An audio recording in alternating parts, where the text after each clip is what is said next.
नमस्कार। मान लीजिए मैं दिल्ली में रहता हूँ और दिल्ली में चुनाव है, चाहे चुनाव एमपी के हों चाहे एमएलए के। मान लीजिए मैं किसी को भी वोट डालता हूँ, चाहे वो कांग्रेस पार्टी हो, चाहे बीजेपी हो, चाहे आम आदमी पार्टी हो। ये मेरा अधिकार है, ये आपका भी अधिकार है, आप किसी को भी वोट डालिए। मान लीजिए मैंने जिस पार्टी को वोट डाला वह पार्टी जीत जाती है या वह नेता जीत जाता है। कुछ टाइम बाद वह जीता हुआ नेता, चाहे ले लीजिए 2 महीने बाद, 4 महीने बाद या कभी भी, वो दूसरी पार्टी में शामिल हो जाता है। जिस पार्टी से उसने चुनाव लड़ा वह पार्टी छोड़कर दूसरी पार्टी में, वह एमएलए या एमपी दूसरी पार्टी में शामिल हो जाता है। अब सोचिए मैंने वोट किसको डाला, मेरा वोट कहाँ गया।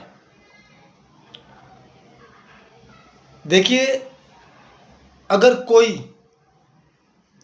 एमपी हो चाहे एमएलए हो, कोई जीता हुआ नेता अगर ऐसा करता है तो सबसे पहले उसकी सदस्यता रद्द करनी चाहिए।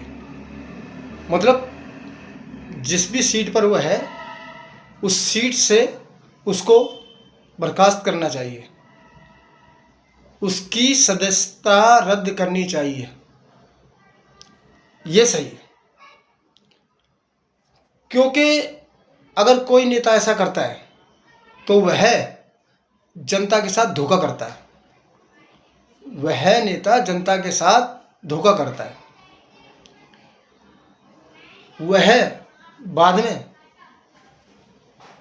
अपने आप खुद चुनाव लड़े और जीतकर एमएलए एमपी बने। ये कैसी बात हुई कि आपने किसी पार्टी की तरफ से चुनाव लड़ा और आप जीत गए और दूसरी पार्टी में चले गए। चाहे कोई भी पार्टी हो, मैं एक की बात नहीं कर रहा। मान लीजिए मैं कहता हूँ मैंने बीजेपी को